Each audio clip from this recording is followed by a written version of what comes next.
going on, you guys? It's your boy the FOOTI to the Big E here once again with another video, and this is just my preview video to the big fight this Saturday night live on Sky Sports 1 of Anthony $1 Million Crolla taking on Jorge linares for the WBA, WBC and Ring Magazine lightweight titles. Now, first of all, before I get into this, I'm going to tell you now, if anyone's watched my predictions video when it first got announced, I haven't swayed too much off of what I said then.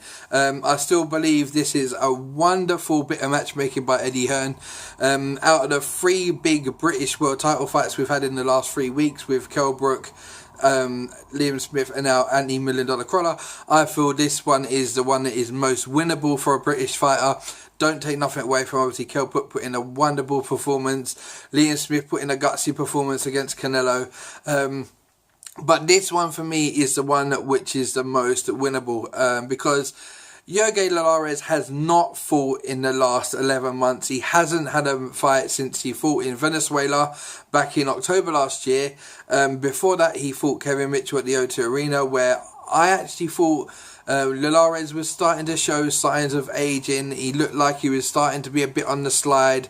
Alright, he got the win in the end. Mitchell got stopped on cuts. It was a bad cut, but Mitchell was ahead on the cards. Mitchell had him down. And the one thing about linares is he can be hurt. And that's one thing we do know. He's lost 3 fights, all by knockout. And I feel in this fight, at some point, don't ask me when, linares will roll the dice and he will stand with Anthony Crolla and have a fight. Now, Crolla's not the biggest puncher in the world, but he wears you down over time and he gets the job done eventually. Crolla, I feel, is on a high. Obviously, he had that world title fight where he got a draw, which was blatantly a win. He then revenged that draw with winning the title outright. He then defended it against one of the biggest punchers in the lightweight division, someone who wiped out Kevin Mitchell, and he soaked up the early pressure. He knew the guy was going to come on strong at the beginning. He soaked it up and he just tired the guy out and he got the job done in the end and took him out with a vicious body shot.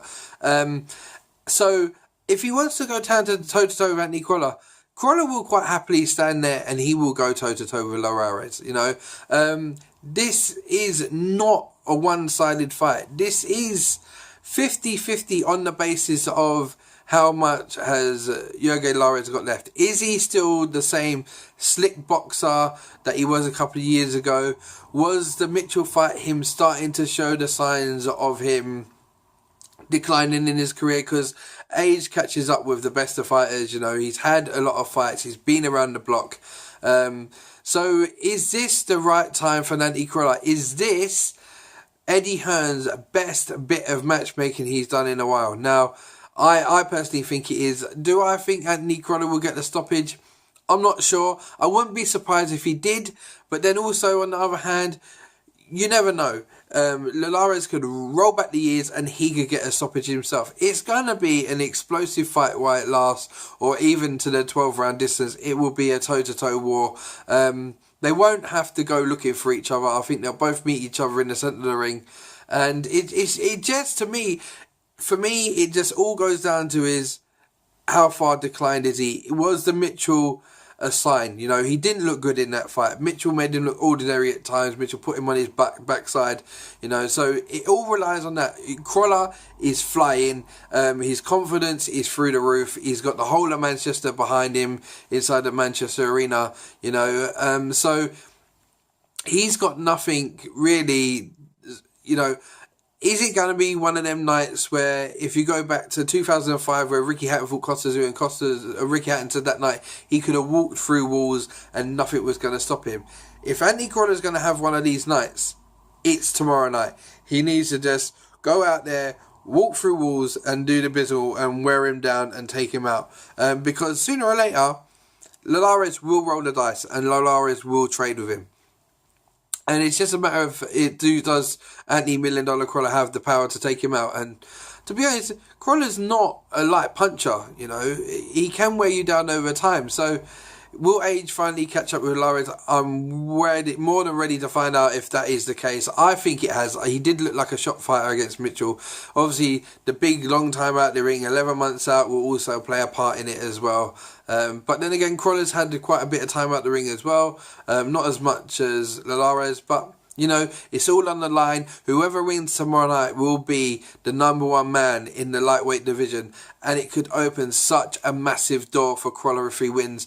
We could have a massive showdown maybe next May, even in the summertime. You could even stick it in one of the stadiums, the Etihad or Old Trafford, you know what I mean? And you could have Flanagan versus Crolla for 3 titles on the world version, 3 versions of the world title online, as well as the Ring magazine. It would be a massive fight in Manchester that the whole British public would be into, and Manchester would turn out in their droves for it. So I'm going for an anti-Crolla win. I'm going to say this is a wonderful bit of matchmaking by Eddie Hearn. $1 Million Crolla will get the job done. I said that the first time around. I felt this is the most winnable fight out of the 3 of them in the last couple of weeks, and I'll stick to that. And I think this is a wonderful bit to match play. I think Crolla's got an absolute great chance tomorrow night. And yeah, also on the card, you've got Jack Ryder taking on a young man, Ainfield, sorry. I don't know too much about him. It's for the WBC international title. There obviously is as well a light heavyweight Commonwealth title match that Sky will probably show that as well. Conor Benn is on the card as well, so Conor Benn continues his pro career. So it should be a good night of boxing. There isn't many big wow stars on it that you normally get on a Manchester bill. Obviously, we're still waiting for Scott Quinn to come back and whatnot. So it's not a bumper Manchester card like normal. But there's enough on Sky Sports tomorrow night for any boxing fan to sit down and be entertained. So this was your boy FOOTI to the Big E signing off with another video. This was my anti-Crolla Jorge Linares preview video for the big fight tomorrow night. Remember to like, share, subscribe, people. And I'm out of here, guys. Bless and peace.